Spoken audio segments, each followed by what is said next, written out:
If Tony was around today, he'd probably be sipping champagne on a private jet while hashtagging rise and grind.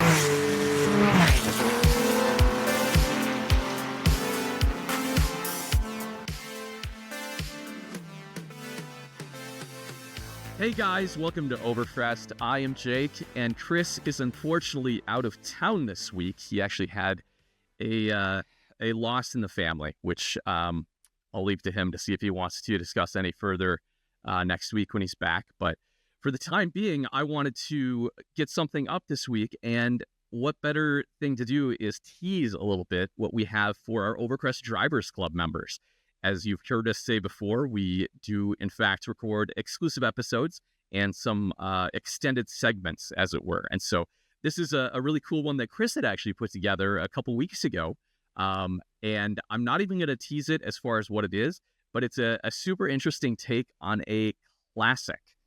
And I think I'll leave it at that. You know, I was super excited to have Kris here this week. If you watch the video feed, which of course we have on Spotify as well as YouTube, you can tell that I moved into my new studio space because Kris is always so quick to, criticize my existing setup and how he went ahead and painted his wall in his garage. So he thought he was better than me.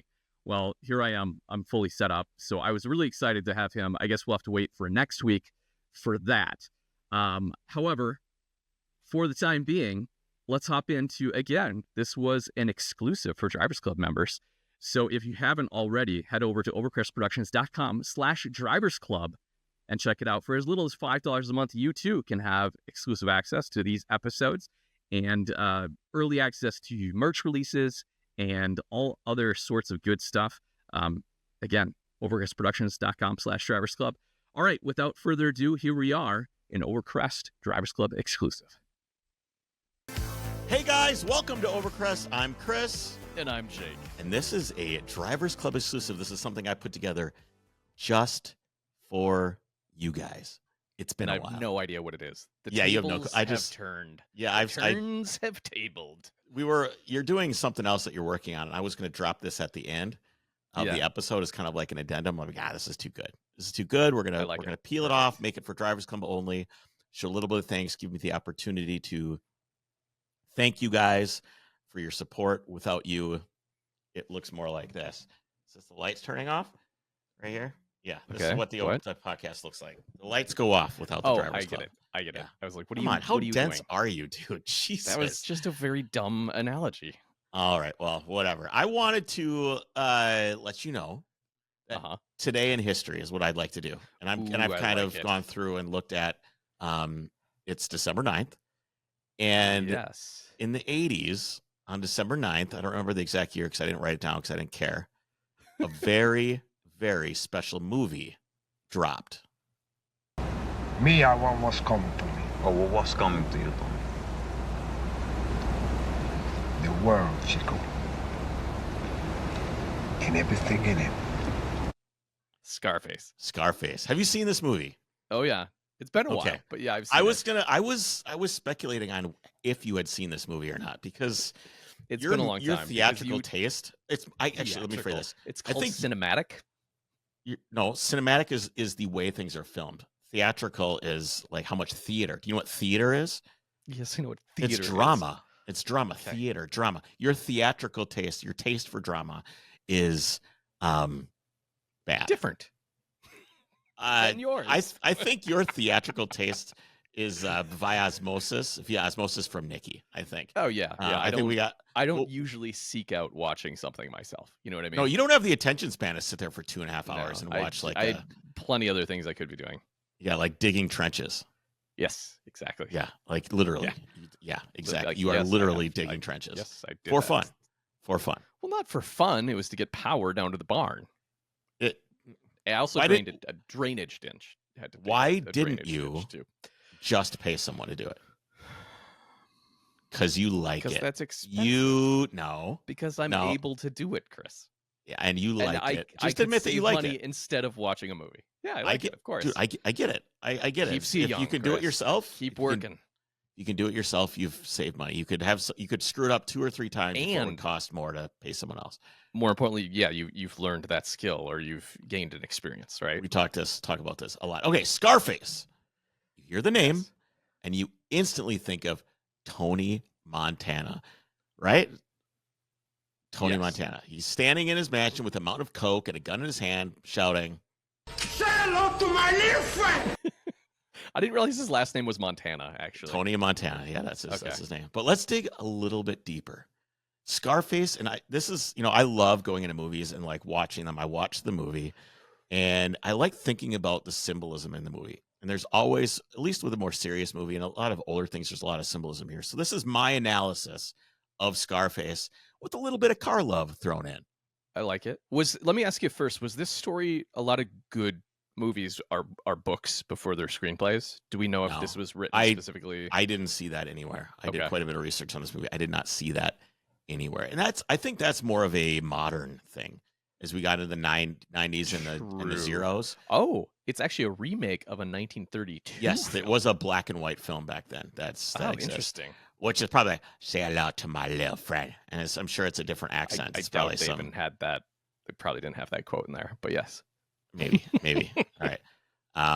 It's not just a movie about crime or ambition.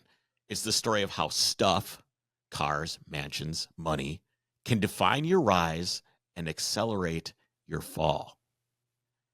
Tony Montana didn't come to America with much, just big dreams and even bigger guts. He wasn't interested in playing it safe or climbing the ladder the polite way. He wanted it all. Money, power, everything. And he wanted it right now.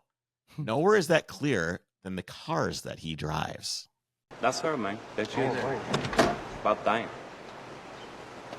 Frank got held up at the golf course, so he told me to come pick you up.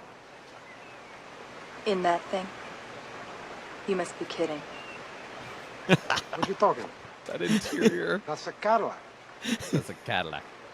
I wouldn't be caught dead in that thing. Oh, come on. Dave, it's I love it. A few years, but it's a cream puff. He's a cream puff. It looks like somebody's nightmare.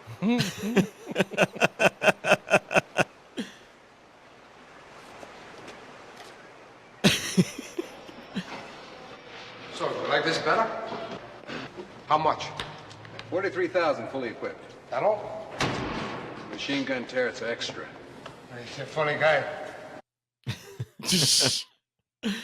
So early in the movie, we see Tony cruising in that 1963 Cadillac Series 62 convertible, nicknamed by pop culture as the Cream Puff.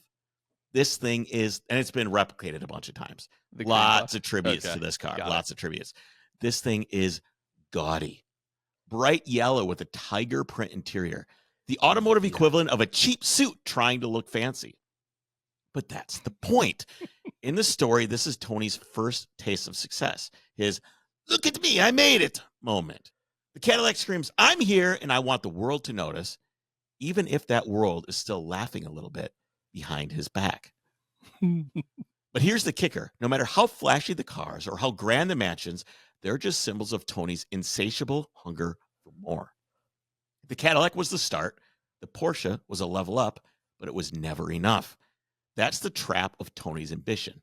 And let's be honest, this is my take, the trap of the hustle culture we're so obsessed with today. Social media is packed with the modern day Tony Montanas showing off their Porsches, their designer bags, private jets, and luxury watches, much of which, if you do not know, is rented. None of those social media dorks even own this stuff. And just like Tony, a lot of them forget that there's a limit to how much you can make before it all comes crashing down. Then there is the Citroen scene, one of those rare moments in Scarface where Tony Montana seems almost human, like he's clinging to some last shred of a moral code.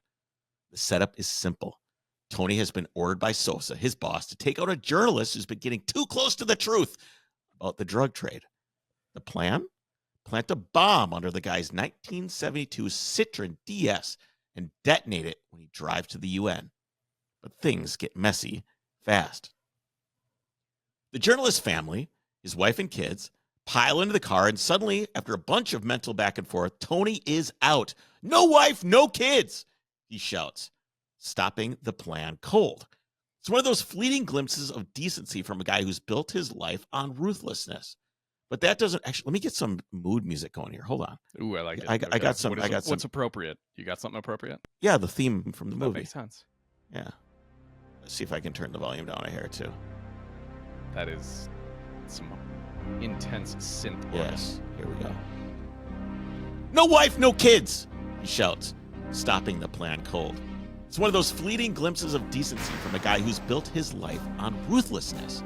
But that decision doesn't sit well with Alberto, the guy sent to carry out the job. The music's making me read this differently. I know, all of a sudden you're just getting more dramatic.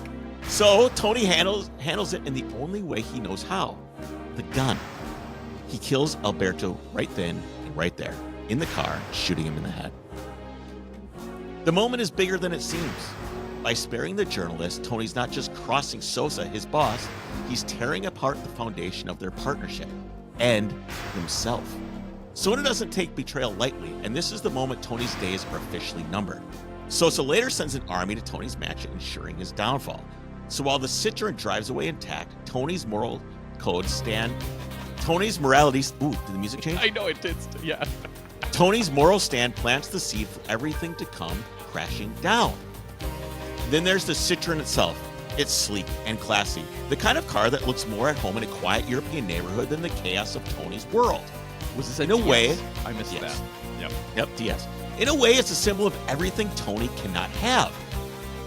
Family, innocence, normalcy, peace. By refusing to destroy it, he makes a choice to hold on to some part of himself. But in the end, as Scarface reminds us, even that small line of decency comes. I gotta stop this. It's making me read like I'm reading a movie trailer or something. Hold on. In a world where Seriously. Kris reads dramatically. All right. By refusing to destroy it, he makes a choice. And I love that intro song. It's by Giorgio Moroder, who is one of the pioneers of synth. You remember the Daft Punk song? You know the Daft Punk song, absolutely. Yeah, same guy. By refusing to destroy the DS, he makes a choice to hold on to some part of himself.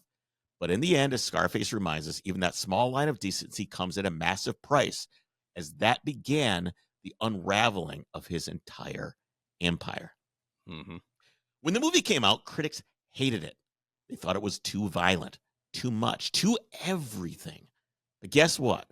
That is exactly why it is still around. Scarface didn't do subtle.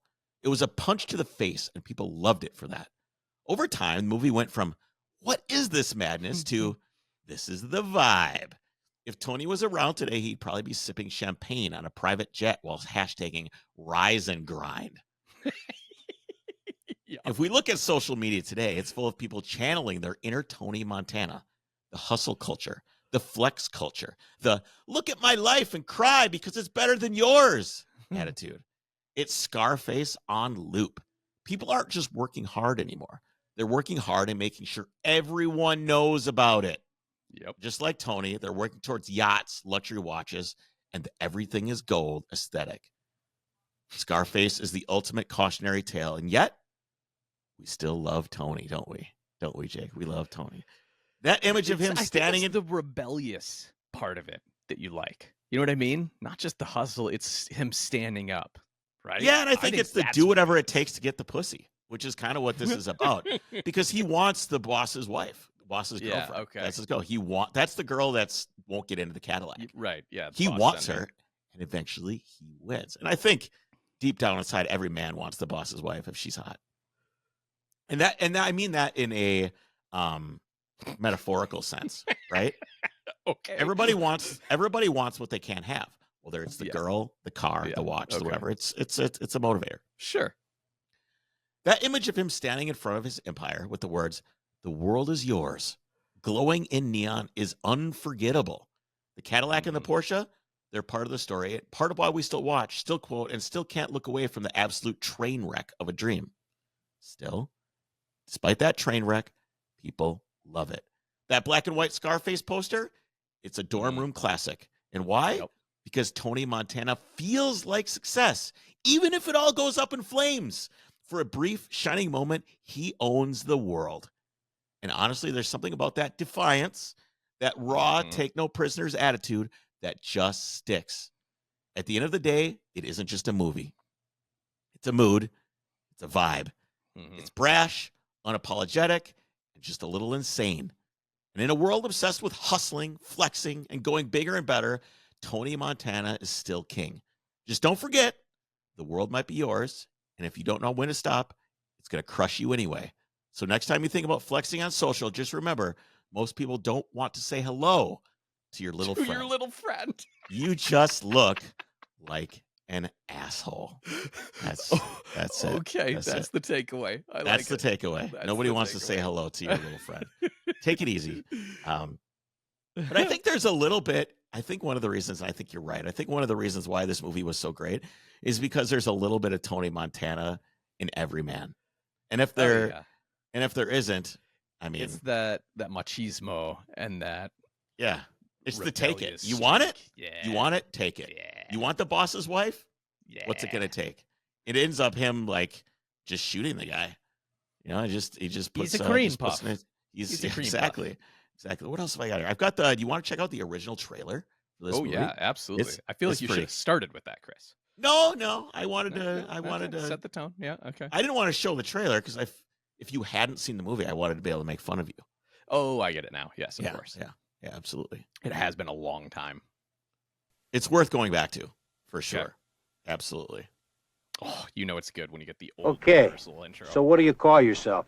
Huh? ¿Cómo se llama? Antonio Montana. And you? What you call yourself? Where'd you learn to speak the English, Tony? In a school. And my father, he was from the United States. Just like you know. He was a... He's so smug. I know. And he just doesn't give a shit. He doesn't care at all, ever. He just doesn't care. He doesn't care what anybody thinks of him. A belief that you're above it all? Like that confidence? I think he comes from a place, which was, I believe, Cuba. I think it comes from a place where he had so little that there's really nothing to lose. Because he's already had nothing. You know, there's nothing to lose. You just keep going. Keep accumulating. Keep going on and on and on. He's a Yankee. He used to take me a lot to the movies, you know. I learned. I watched the guys like Humphrey Bogart, James Cagney. Chino's so good at that teach me to talk. How did he... I like those guys. I always know one day I'm coming here, United States. 1980, Miami. They called it Little Havana, where the American dream had a price tag, and only one man in a million was hungry enough to pay. This country, you gotta make the money first. Then when you get the money, you get the power. Then when you get the power, then you get the woman. Boom, right there. And there she is. Oh, I thought I paused it right on her in that elevator. That's it, man. It's all about girls. Sex rules the world, man. It really does. A woman. Scarface.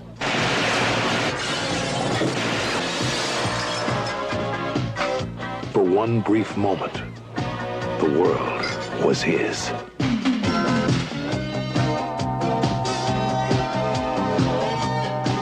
Leave it to a woman to be the downfall of an empire. She liked me. You must be kidding. What you talking about? That's a Cadillac. How do you know? Now, hold on. The so eyes. that Cadillac, think about it. That Cadillac was technically, when this takes place, was old. It's like 20 years old. It's like 20 years old or more, like 25 years old. So it's not going to impress her. Well, some 20-year-old. But to him, that's not a 50s. That's a 60s Cadillac. So yeah. Well, 20 years is 82, and this is mid 80s, so a little over 20 years old. It said 1980 Miami. Okay. So technically 18. But I was going to give it to you. Thanks. Thank you. I appreciate you. Very nice. Very nice. So 20 years. Car's 20 years old. But where he came from, this was unheard of. About it. Unheard of. The guy they had nothing. They had 57 Chevys, if you could even get your hands on one of those. So this car with the tiger print interior, whoo! Damn. Oh, yeah. They never lie. Man, that's the boss's lady, okay? I am the boss. That guy's soft. I like you, Tony. There is no lying in you. Here's to the land of opportunity. We do business together a long time. I know the street. There's memes from this too, and I'm making all the right connections. Remember I told you when you started, the guys who last. Oh yeah, it's like right there. Yeah, that guys one. who fly straight. With the right woman, there's no stopping me. I could go right to the top. See, that's the mistake. Just kidding. I think the number one thing that you can do, this is a serious statement. Okay. As a man, is attach yourself and marry an amazing woman. Yeah. I think that's my secret. And I think that goes for women too. Is whatever spouse you find, that is going to be a huge component of the keys to success you have in your life. It is. And I absolutely. It can either go all wrong, or if you find the right woman, man, whatever works for you, it can go very well. The word on the street, Tony, is you're not a small-time punk anymore. Supreme Court says that your privacy can be invaded. You sweep the house this month? You're spending a lot of money on this counter surveillance. We're doing 10 million, 15 million a month. Come on. Now, that's serious money, you know? Your bank boys got to come down a bit. Who else can you trust? Like that's what you do. When you do, you trust us. You're in good hands with us.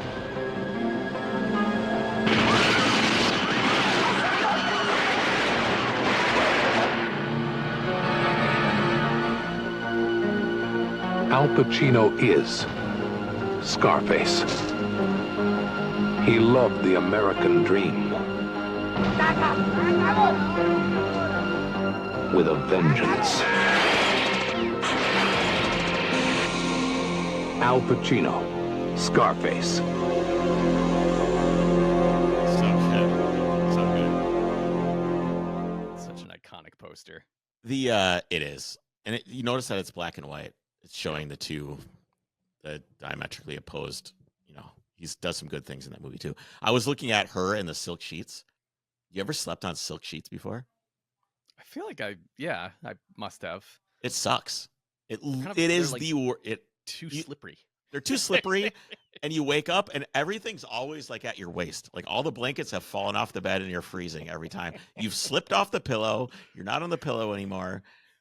I don't know. That's not how I would do it. That's not how I would do it. Anyway, that's it. That's what I got. I wanted to talk about Scarface a little bit and give my perspective on how is the ultimate cautionary tale on flex culture, which I don't know. Obviously, I don't think it's influencing people today, but I think the sentiment that influenced Tony definitely is influencing people on social media, which is cool